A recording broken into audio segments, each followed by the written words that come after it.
Another text question says, if all religions claim to be truth, then how can Christianity make that claim and think that it is correct?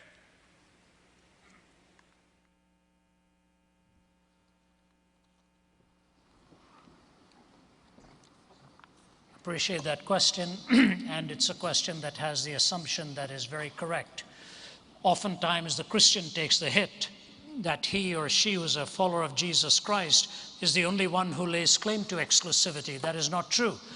Gautama Buddha was born a Hindu, and he renounced two of the fundamental doctrines of Hinduism, the authority of the Vedas and the caste system. He could not accept those two, went on his own journey in search of enlightenment, and came, of course, with the Four Noble Truths and the Eightfold Path and the ultimate extinguishing of desire in his nirvanic pursuit. So he turned his belief away from the religion of his birth in order to find a different answer. Islam is also exclusivistic in its claim, in all of its precepts and its 5 pillars and so on. What about these contradistinctions? The first thing we need to know is there are distinctions, there are fundamental differences. At best, there are superficial similarities. I often hear the question posed wrongly.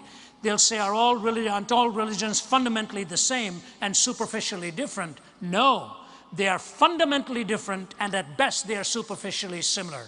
What are the fundamental claims, for example?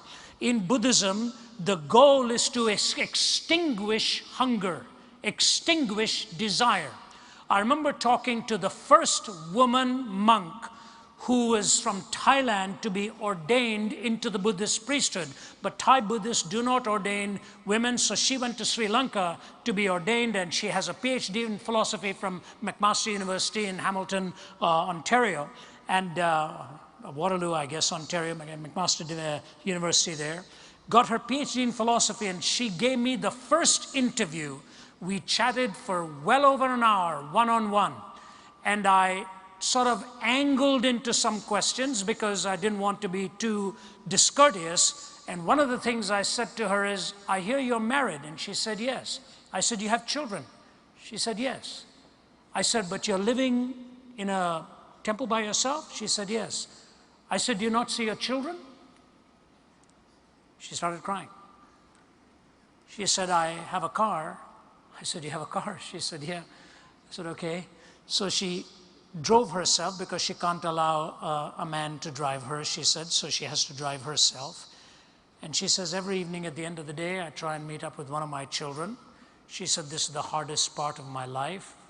I said, so you are on the journey to extinguishing the desire to be with your children. Is that right? Is that a fair assessment? She kept quiet. And then I said this. I said, the Dalai Lama has as his primary pursuit now the freedom of Tibet. She said, that's right. I said, why does he desire that? She looked at me and she said, we try not to get into these philosophical questions. Let's just say that he chooses to. You take a look at other world religions and see where these 4 questions are dealt with: origin, meaning, morality, and destiny. These 4 questions have to be answered in 2 ways. Follow me, please. Every particular answer has to correspond to truth, either through empirical form of measurement or through the logical reasoning process. And when those 4 answers are put together, they must cohere and not be incoherent. So the 2 tests, correspondence and coherence, I guarantee you only in the Judeo-Christian worldview will you find these 4 questions answered with corresponding truthfulness and with the coherence of a worldview.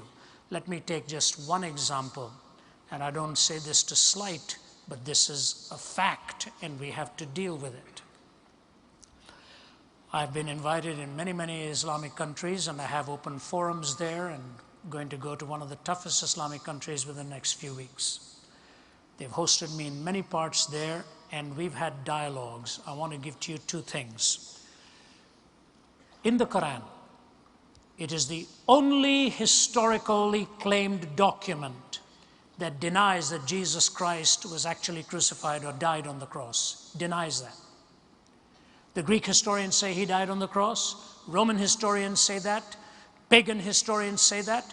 Jewish historians say that. And Christian historians say that. The the Quran is the only one that says it appeared to him that he died, but he didn't actually die on the cross. So historically, it is making an affirmation that is really historically untrue.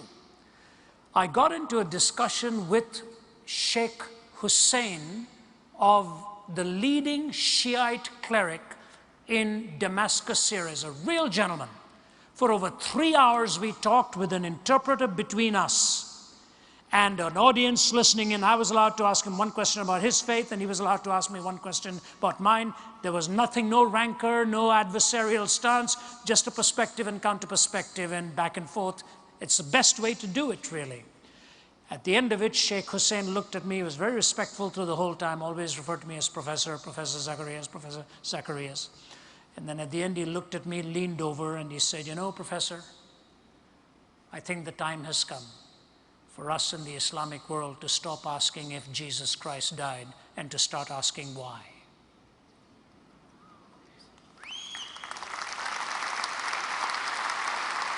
I said to him, "May I quote you on that, sir?"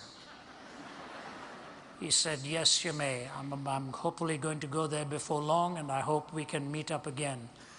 Origin, meaning, morality, and destiny. The Judeo-Christian worldview is not the only one that claims exclusivity, but it's the only one that takes those 4 questions with corresponding answers that are truthful and coherent answers that stand the test of time. And the ultimate answer of the resurrection from the dead that gives you hope and meaning. I see we have one more question left, and that's the sign here. I'll be happy to take that. I just want to add something to that very, very quickly, because the question comes also in this fashion. Have you studied all the religions in the world in order for you to know that your religion is right? Could it not be possible that you have missed something? Now, that sounds like a very daunting question, but it's really not that difficult to deal with, because all the worldviews in existence, all the worldviews that exist can actually be grouped at the very basic level. You could spend an eternity maybe studying just one of these religions. But all the worldviews in existence can be grouped under only 3 categories, all the worldviews. The first category is the view that only the universe exists. The other category is only God exists. Of course, you find naturalism and atheism on the left side, only the universe exists. But when some Eastern religions will tell you only God exists, and that's cashed out in different ways. I'm just using the word God, just to make it easy for us to grasp these concepts. Then in the middle, you have the view that both God and the universe exist.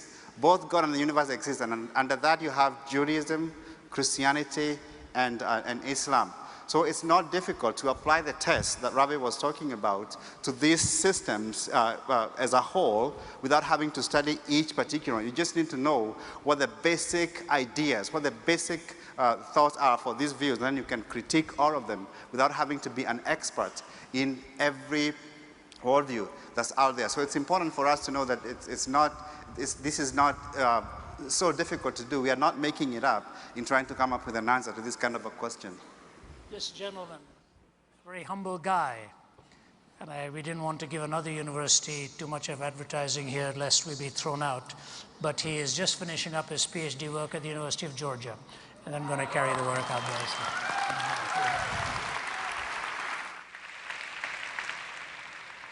All right, we do have time for one more question. I'm sorry for those of you who have been standing so long in line, but we need to move on. But let me invite you to come to the tables out front afterwards to continue the conversation.